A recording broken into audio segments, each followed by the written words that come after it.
आज हम लोग बात करने वाले हैं बीए पार्ट 1 हिस्ट्री ऑनर्स का पेपर टू का जो चैप्टर 2 तक बहुत अच्छा से कंप्लीट हो गया था और चैप्टर 2 तक पूरा चैप्टर अच्छा से कंप्लीट हो गया था। उसका ऑब्जेक्टिव क्वेश्चन भी कंप्लीट हो गया था, सब्जेक्टिव क्वेश्चन भी कंप्लीट हो गया था और उसका मॉडल सेट हम टेलीग्राम ग्रुप में भी दे दिए थे। ये मतलब चैप्टर 2 तक, पेपर 2 का चैप्टर 2 तक पूरा अच्छा तरह से कंप्लीट हो गया। अगर नहीं देखे आपने नहीं देखा है तो लिंक डिस्क्रिप्शन में होगा, प्ले लिस्ट का वहां देख सकते हैं, प्ले लिस्ट में जाकर देख सकते हैं।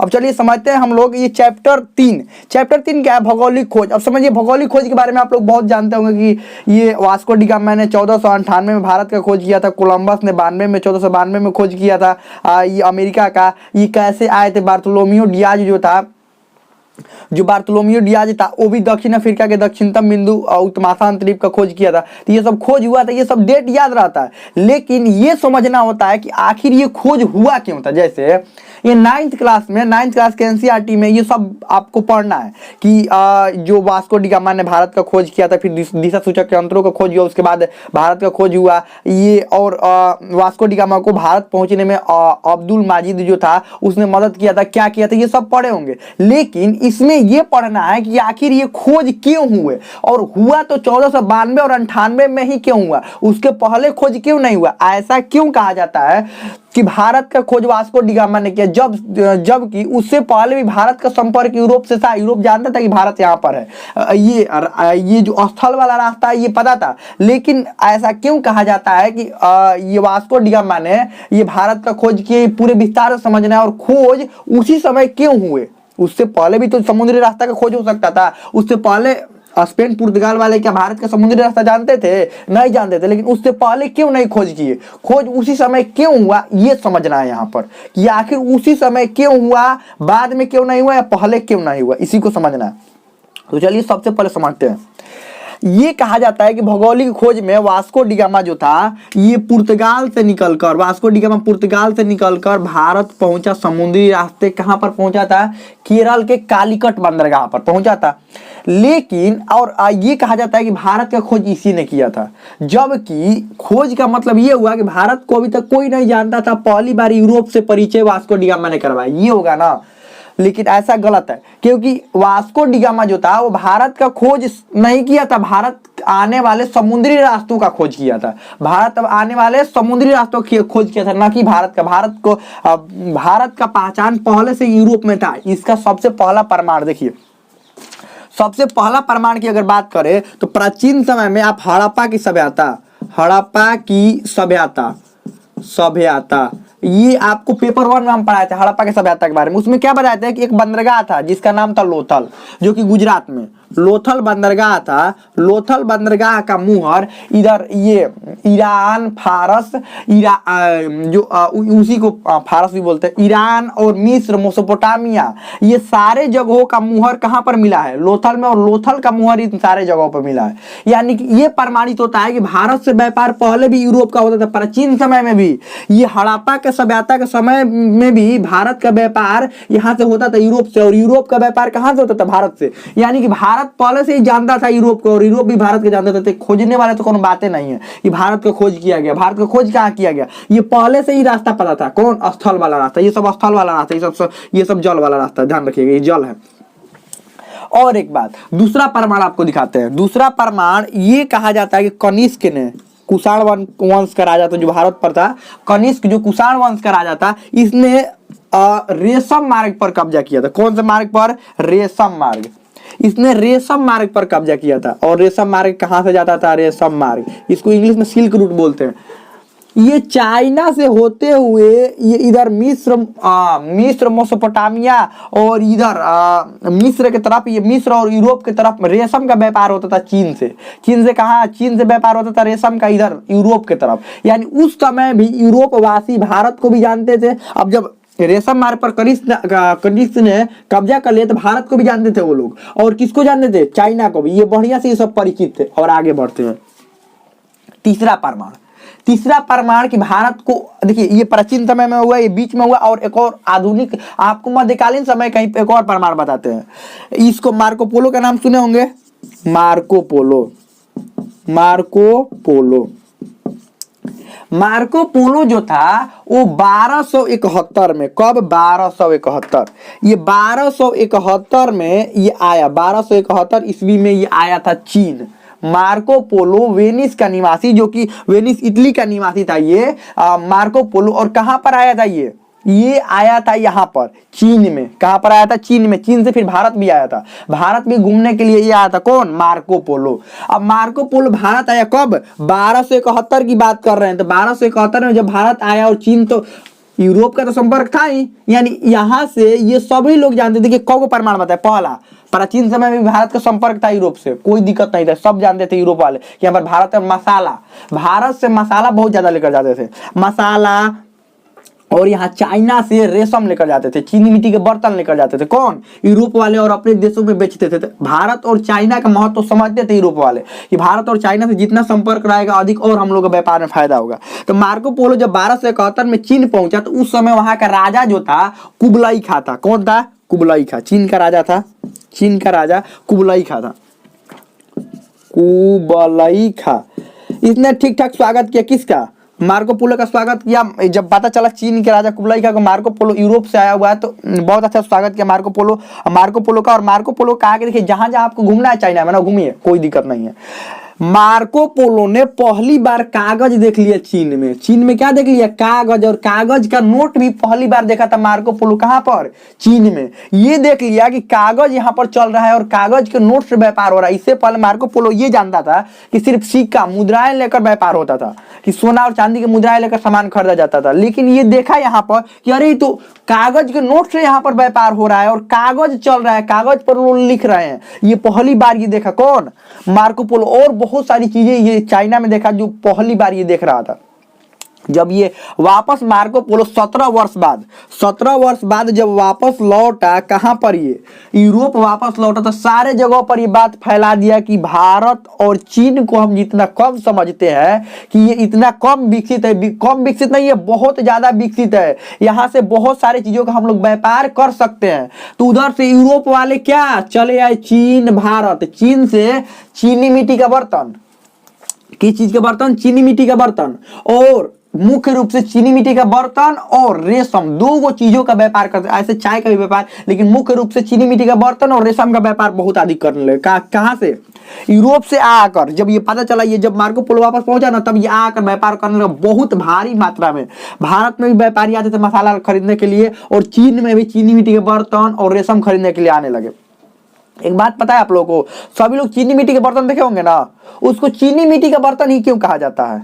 क्योंकि वो जो मिट्टी, जिस मिट्टी से वो बर्तन बनाया जाता है, उसकी अधिकता चीन में पाई जाती है। कहां पर पाई जाती है? चीन में। इसीलिए उसको चीनी मिट्टी, यानी चीन का मिट्टी कहा जाता है। और देखिए वो मिट्टी भारत में भी मिलता है। भारत में जैसे बिहार वाले क्षेत्र में, कैमूर के पहाड़ियों में मिलता है। और भारत जो भारत में जो दिल्ली स्थित, दिल्ली में उसके आसपास की जो पहाड़ियां है, वहां पर भी चीनी जो चीनी मिट्टी है वो मिट्टी मिलता है। यानी भारत में जो आपको चीनी मिट्टी का बर्तन दिखाई देता है ना, उसकी जो मिट्टी की पूर्ति है वो भारत में ही कर ली जाती है। यानी आप आगे से आपसे कोई अगर पूछेगा, कोई बात करेगा चीनी मिट्टी के बर्तन के बारे में, तो चीनी मिट्टी का बर्तन उसको क्यों कहा जाता है? क्योंकि वो मिट्टी की अधिकता चीन में पाई जाती है, लेकिन वो भारत में भी वो मिट्टी मिलता है। तो भारत में जो भी आप बर्तन देखते हो ना चीनी मिट्टी वाला, जल्दी टूट जाता है, गिराने पर टूट जाएगा, लेकिन देखने में बहुत सुंदर बनता है, सुंदर बहुत देखने में लगता है। तो जो बर्तन होता है वो बर्तन भारत में ही बनाया जाता है, और मिट्टी भी भारत से ही मिलती है। तो यहाँ से अब यूरोप वाले एकदम भर कर बैलगाड़ी पर भर कर व्यापार करने लगे। कहां से? चीन से। यहाँ पर चीन से और भारत, चीन और भारत से दोनों जगहों से खूब व्यापार होने लगा। इधर दोनों जगहों से खूब एकदम व्यापार, बहुत भारी मात्रा में व्यापार होने। लेकिन सबसे मेन एक घटना क्या हुआ? 1400, ये हुआ 1453 में। 1453 में तुर्कों ने कुस्तुनतुनिया पर आक्रमण कर दिया। ये कुस्तुनतुनिया पर आक्रमण कर दिया। कुस्तुनतुनिया, ध्यान रखिए, कुस्तुनतुनिया पर आक्रमण कर दिया तुर्कों ने, और अपना आधिपत्य जमा लिए। तुर्कों ने क्या किया? तुर्कों ने अपना आधिपत्य जमा लिया। कुस्तुनतुनिया के पूरे हिस्से पर ही अपना आधिपत्य जमा लिया। अब देखिए, आप कहेंगे कि आधिपत्य जमा लिया, तो इससे इन लोगों को क्या दिक्कत होता था? व्यापारियों को खूब तो भर कर मसाला यहाँ से लेकर जाते थे, चीन से रेशम, चीनी मिट्टी के बर्तन भर कर लेकर जाते थे। फिर व्यापारियों को क्या दिक्कत हुआ? देखिए व्यापारी को क्या दिक्कत हुआ मुख्य रूप से।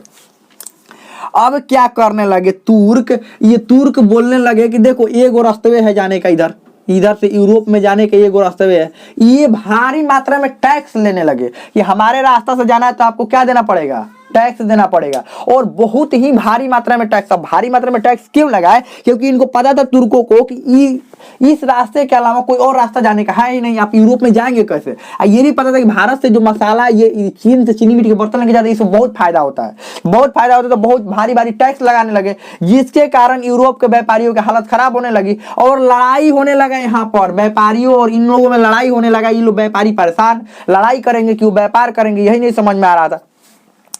और ये रास्ता धीरे धीरे क्या होने लगा, बंद होने लगा। समझिए 1271 में जब मार्को पोलो आया, सब ठीक ठाक चल रहा था, सब चीज बढ़िया। यूरोप वासियों को बहुत बढ़िया से पता था कि भारत यहाँ पर है और चीन यहाँ पर है, सब चीज ठीक ठाक था, व्यापार सब ठीक चल रहा था। यहाँ आते आते हालत खराब होने लगा 1453 में। और जब 1453 में हालत खराब होने लगा तो क्या हुआ, इसी समय 1453 में ही और क्या हो रहा था, पुनर्जागरण हो रहा था। क्या हो रहा था, ये पुनर्जागरण का भी समय है ना। पुनर्जागरण हम क्या बताए थे, 14वीं शताब्दी से लेकर यहाँ पर 16वीं शताब्दी तक। तो 14वीं यानी 1400 से पहले यहाँ पर क्या चालू हो गया था, 1300 ईस्वी में ही पुनर्जागरण शुरुआत हो गया था और 16वीं शताब्दी आगे तक चलता रहा। ये दोनों बीच में बहुत ज्यादा पुनर्जागरण हुआ। तो लोग नए नए चीजें ढूंढ रहे थे। पुनर्जागरण में क्या हो रहा था, नए नए चीजें ढूंढ रहे थे, नए नए चीजों को समझ रहे थे। समाज के दर्शन शास्त्र के क्षेत्र में, विज्ञान के क्षेत्र में नए नए आविष्कार हो रहे थे। दिशा सूचक यंत्र बन रहा था, नए नए नाव बनाए जा रहे थे और बहुत नए नए मानचित्र बनाए जा रहे थे, सब कुछ बनाया जा रहा था। तब तक इधर स्पेन और पुर्तगाल के नाविक, स्पेन और पुर्तगाल के नाविकों को यहाँ के राजा ने सहयोग किया। पुर्तगाल के नाविक को वहां के राजा ने सहयोग किया। कहा कि देखिए जो नाविक है, जो अगर विश्व के अन्य देशों को ढूंढना चाहता है तो ढूंढिए, हम आपके साथ हैं, हम आपकी मदद करेंगे, जितना हो सके हम आपकी मदद करेंगे। और व्यापारियों ने भी मदद करने का भरोसा दिया, क्योंकि व्यापारियों को भी बहुत ज्यादा नुकसान हो रहा था इधर से आने में। इधर ये रास्ता भारत में आने में कह रहे थे कि देखो भारत जाने का कोई और रास्ता ढूंढो। तो देखिए एक बात और पता चल गई थी लोगों को कि समुद्र जो है, अंधकार का युग धीरे धीरे खत्म हो रहा था। सभी को यह बात पता चल गया कि समुद्र है एक दूसरे से जुड़े हुए हैं, समुद्र एक दूसरे से जुड़े हुए हैं और पृथ्वी गोल है। अब लोगों को पता चल गया था कि पृथ्वी गोल है और समुद्र एक दूसरे से जुड़े हुए हैं। कि अगर भारत, और ये भी इनको पता था कि भारत जो है वो समुद्र से मिलता है, भारत का जो तट है और चाइना का तट है वो समुद्र से मिलता है। तो अगर हम समुद्र में नाव लेकर उतरेंगे तो एक ना एक दिन भारत पहुंच ही जाएंगे, ये इनको पता था। लेकिन डर से कोई आ नहीं रहा था। तो सबसे पहला इसको मिटा दें, इसको मिटा देना है।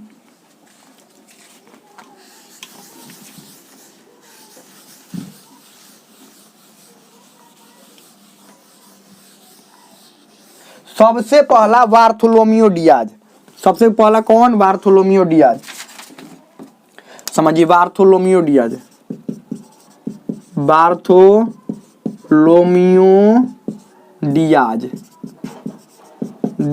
बार्थोलोमियो डियाज को यहाँ के जो पुर्तगाल के जो राजा थे उन्होंने भरोसा दिया कि तुमको मदद देंगे, और ये अपना नाव लेकर निकला। बार्थोलोमियो डियाज अकेले नहीं निकला था। एक और बात समझिए, जब भी खोज करने के लिए कोई भी व्यापारी निकलता था देश से, अकेले नहीं निकलता था, वो समूह में निकलता था। कि एक नाव नहीं, 2-3 गो नाव रखता था और 2-3 गो नाव साथे रहता था। और नाव पर हर तरह के लोग होते थे, उस पर सैनिक होते थे, नाव बनाने वाले जो मैकेनिक होते थे, खाना बनाने वाले, सब कुछ उस पर लेकर निकलते थे। कितने दिन समुद्र में रहना पड़ेगा कोई ठीक नहीं है। तो सबसे पहले बार्थोलोमियो डियाज निकला यहाँ से। और देखिए बार्थोलोमियो डियाज निकला तो इधर से उसको पता था कि किधर जाना है, भारत पूर्व की तरफ है। भारत किधर है, पूर्व की तरफ। इधर से भी देखिए, इधर से भी पूर्व की तरफ है। और उसको पता था कि इधर हमको जाना किधर है, पूर्व की तरफ, तभी भारत ढूंढेंगे। इन लोगों को पहले से ही पता था कि भारत है। ये तो पहले से पता था ना, व्यापार होता तो पता नहीं था कि भारत है। और ये स्थल वाला रास्ता भी पता था, लेकिन समुद्र वाला रास्ता ढूंढना था। और ये एक बात इनको पता था कि भारत का जो सीमा है वो समुद्र से टच करता है, यानी समुद्र से लगता है। तो समुद्र में हम उतरेंगे तो भारत जरूर पहुंच जाएंगे। तो इधर से निकला और इधर आते आते ज्यादा समुद्र की गहराई में नहीं जा रहा था। ये सब इधर पहुंचते पहुंचते पहुंच गए यहाँ पर दक्षिण अफ्रीका के दक्षिणतम बिंदु, जिसका नाम था उत्मासा अंतरीप। इंग्लिश में उसको केप ऑफ गुड होप बोलते हैं, उत्मासा अंतरीप। अब उत्मासा अंतरीप पर पहुंचा ये कौन, बार्थोलोमियो डियाज 1487 ईस्वी में। कब, 1487 ईस्वी में ये पहुंचा। बार्थोलोमियो डियाज पहुंचने के बाद ये क्या हुआ, यहाँ पर भयंकर तूफान आ गया। आगे बढ़ना चाहा लेकिन भयंकर क्या आ गया, तूफान आ गया जिसके कारण ये आगे नहीं बढ़ सका और वापस लौट गया कहां पर, ये पुर्तगाल। वापस लौटने के बाद चारों तरफ ये हाला मचा दिया कि हम क्या किए हैं, उत्तमाशा अंतरिक्ष का खोज किया है और आगे बढ़ने पर भारत मिलेगा ही मिलेगा, ये कंफर्म है कि आगे भारत मिलेगा।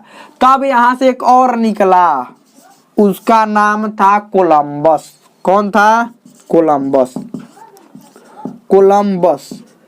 अब एक और बात समझिए, ये कब ये उधर आने का रास्ता कब बंद हुआ? जब 1453 में कुस्तुनतुनिया पर आक्रमण हुआ तब न बंद हुआ। और 1453 के बाद देखिए 87 में तो निकलिए गया खोज करने के लिए। ये कुछ ही दिनों के मामला की बात है ना कि भारत से इन लोगों का संपर्क नहीं रहा। हम लोगों को लगता है या शुरू में जो बच्चे पढ़ते हैं उन लोगों को लगता है कि आज तक भारत के बारे में ये यूरोप वाले जानते ही नहीं, तो कुछ वो नहीं जानते थे भारत के बारे में, क्योंकि सब कुछ जानते थे, बस ये रास्ता का खोज नहीं हुआ था। और रास्ता का खोज करने का सबसे महत्वपूर्ण कारण क्या था? तुर्कों ने यहाँ पर परेशान कर दिया था ना। तुर्क वाले बहुत ही ज्यादा भारी मात्रा में टैक्स लगा देते थे, मारपीट कर देते थे उन व्यापारियों से, इसीलिए इधर से खोजना पड़ा रास्ता। अब देखिए कोलंबस यहां से निकला और देखिए जाना उसको पूर्व दिशा में था, नाव मुड़ गया पश्चिम दिशा में। रात को नाव मुड़ गया पश्चिम दिशा में और ये पहुंच गया कहां? यहां से पहुंच गया यहां पर, इधर एक द्वीप पर पहुंचा और ये वाले क्षेत्र में, यही वाले क्षेत्र में पहुंचा। बहुत सारे द्वीप था यहाँ पर, इस वाले क्षेत्र में पहुंचा, जो कि माना जाता है कि इसने किस चीज का खोज किया? अमेरिका का। किसका खोज किया? अमेरिका। यहाँ पर पहुंचते हैं ये तो दिमाग में ये लेकर निकला था कि हम किसकी खोज करने जा रहे हैं? कोलंबस को था कि हम खोज करने जा रहे हैं इंडिया को। और जब ये पहुंचा यहाँ पर तो लोग देखे तो इन लोगों को क्या कहा इसने? इन लोगों को कहा रेड इंडियन कहा कि हम इंडिया का खोज कर दिए। पहुंचते ही ये क्या कहा? यहाँ पर देखिए उत्तरी अमेरिका दक्षिण में पहुंचते ही ये बोला कि इंडिया का खोज कर दिए, जबकि ये इंडिया का खोज ना किया था। ये कहां पर पहुंच गया था? अमेरिका। और एक बात समझिए, यहाँ पर पहुंचने के बाद इसको पता चल गया कि इधर ये और भी क्षेत्र है और भी देश है। और आज ये क्षेत्रों को, जिस क्षेत्र में पहुंचा था, आज इस क्षेत्रों को वेस्ट इंडीज कहा जाता है। आज इस क्षेत्रों को क्या कहा जाता है? वेस्टर्न डीज कहा जाता है, ध्यान रखिएगा, वेस्टर्न डीज कहा जाता है आज इस क्षेत्रों को। लेकिन वेस्टर्न डीज जो है, समझिए,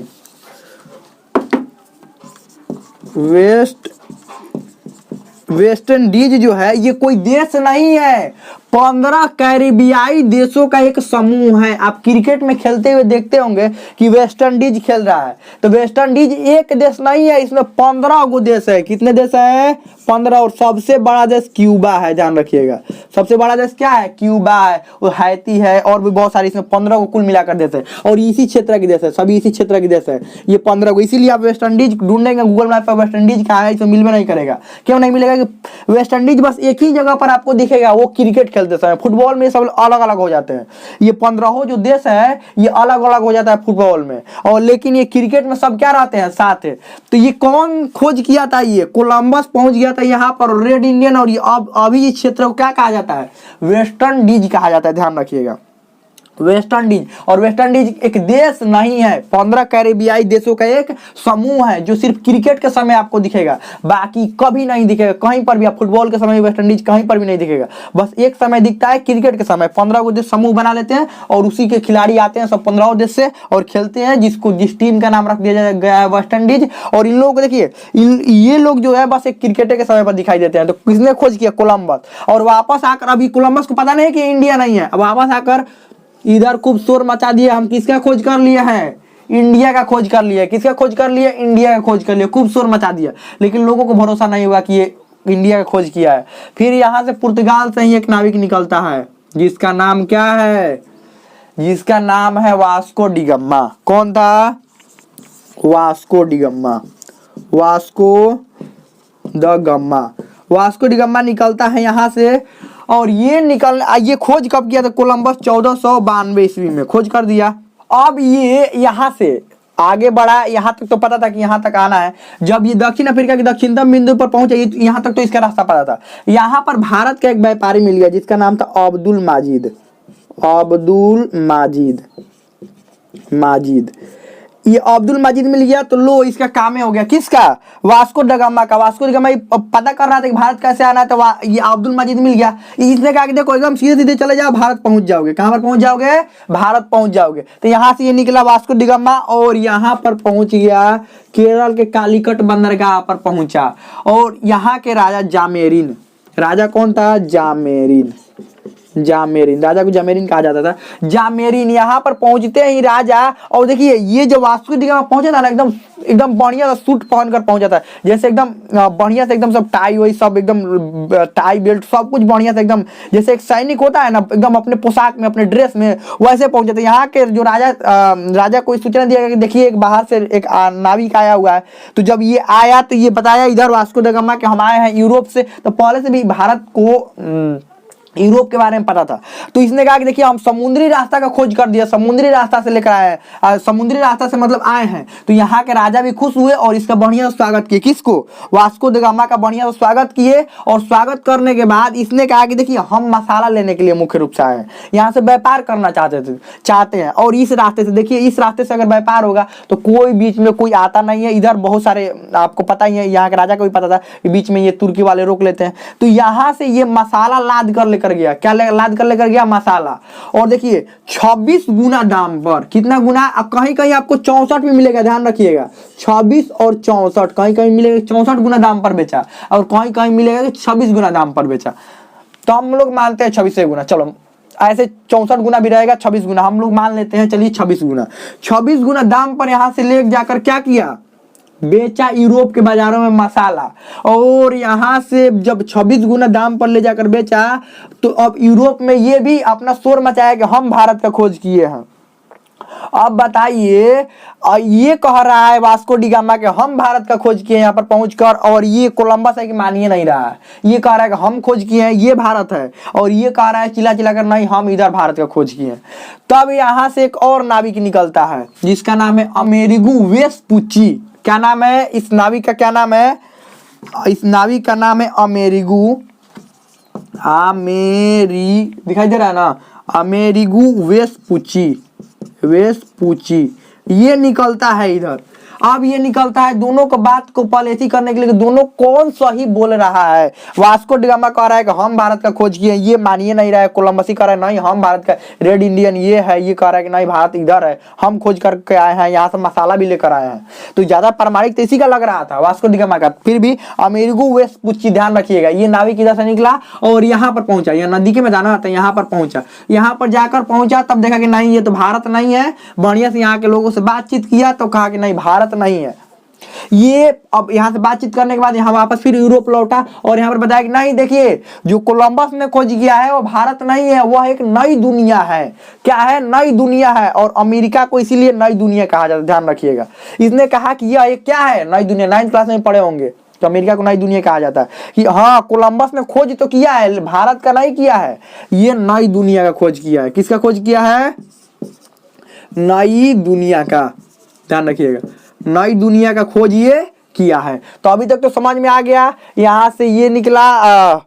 अब देखिए वास्को डी गामा ने सारे जगह पर बात बता दिया कि इधर भारत है, इधर से आने में कोई रुकावट नहीं है, कोई टैक्स नहीं लगता, कुछ नहीं लगता। अब सभी पुर्तगाली, स्पेनिश, डच, फ्रांसीसी, अंग्रेज सभी दौड़ दौड़ कर कहाँ पर आने लगे, भारत में। और आने का इन लोगों का रास्ता यहाँ पर क्या हुआ, चालू हो गया। तो हमें लगता है बहुत अच्छा समझ में आ गया होगा। और अगले भाग में हम लोग पढ़ेंगे कि इसका कारण क्या था, परिणाम क्या था, बहुत अच्छा से हम लोग पढ़ेंगे। हमें लगता है समझ में आ गया होगा। और एक बात, यहाँ से जब खोज होने लगा तो फिर यहाँ पर देखिए, यहाँ से कैप्टन कुक ने यहाँ पर ऑस्ट्रेलिया खोज कर दिया। देखिए कैप्टन कुक ने ऑस्ट्रेलिया खोज कर दिया, फिर न्यू फाउंडलैंड द्वीप का पता लगा, मैगलन ने पूरे दुनिया का चक्कर लगा दिया। ये सब चालू हो गया अब यहाँ के बाद से। तो हमें लगता है समझ में आ गया होगा। इसमें कोई भी डाउट हो, कोई भी क्वेश्चन हो, आप कमेंट में पूछ सकते हैं। मतलब समझ में आ गया होगा।